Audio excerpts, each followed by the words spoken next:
Greetings, all. It's Dr. Bangcat here. The struggle in thinking out loud.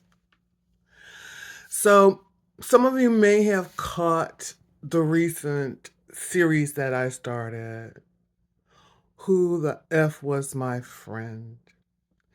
It's a series about modern day spiritual warfare with a witch's coven of more than probably 20 people at the very least.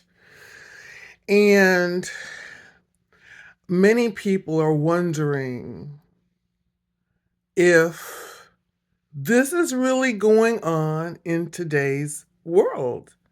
Yes, it is.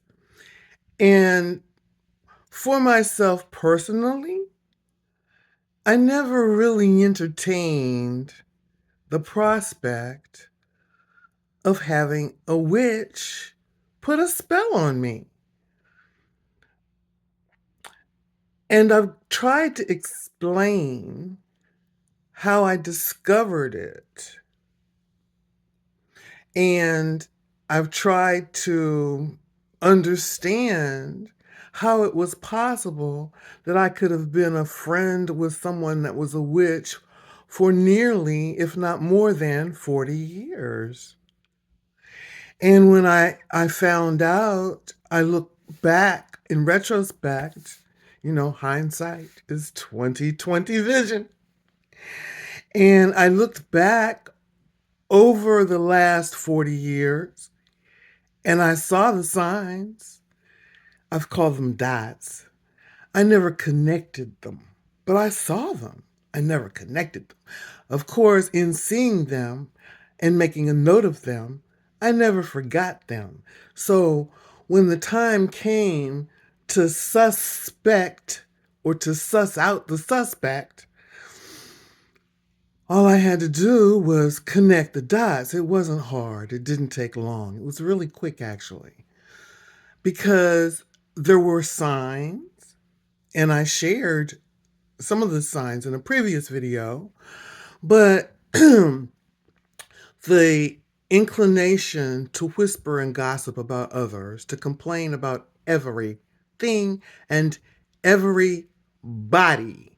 And when I say everybody, anybody that's listening, understand me. When I say everybody, I'm not leaving anyone out, not even the grandchildren. Am I clear? So that was a dot that I checked.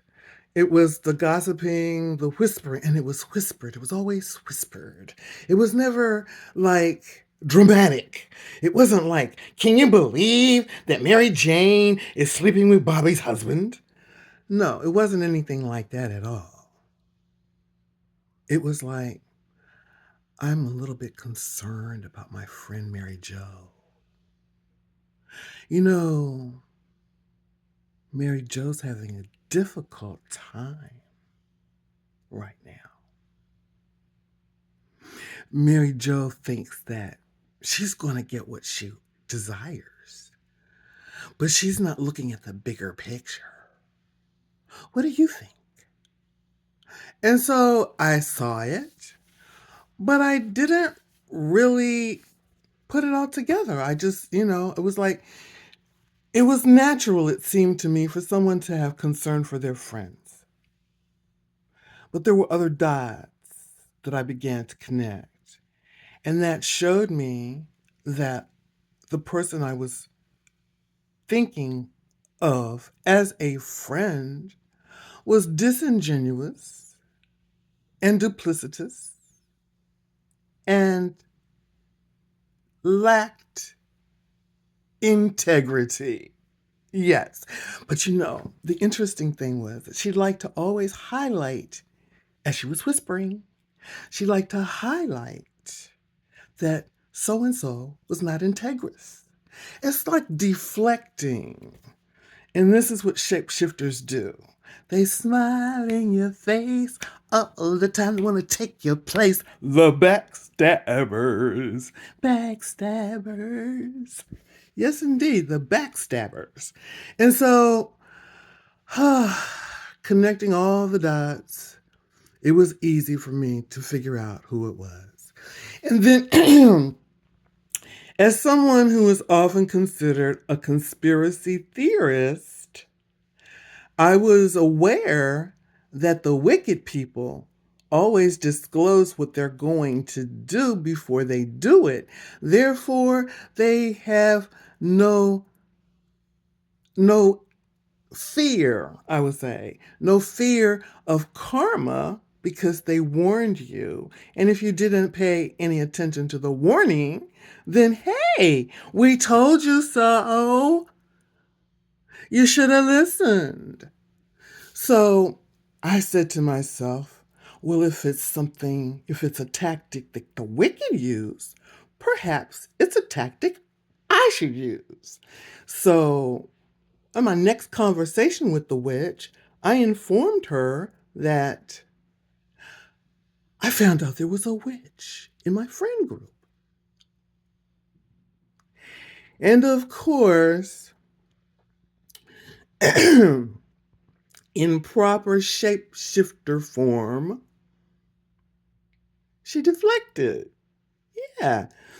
Do you think that there are people practicing witches out there today? Something along those lines. And I said, well, I don't know, honey. You know, they say people cast spells on people and put curses on people, but I kind of think that if it's your belief, then it's going to affect you. But if it's not your belief, it's not going to affect you. And then I told her a story about a time when she and I were working together and someone brought some conch stew to the office and was sharing it around to several people. Not the whole office, just a few select people. And I was one of those select people. In fact, the woman had been whispering to me about her conch stew for over a couple of weeks. And I was like, no, I've never had it. I'd love to have some, see what it's like. So she bought it. It was rather bland. I didn't really enjoy it. I didn't find it particularly wonderful.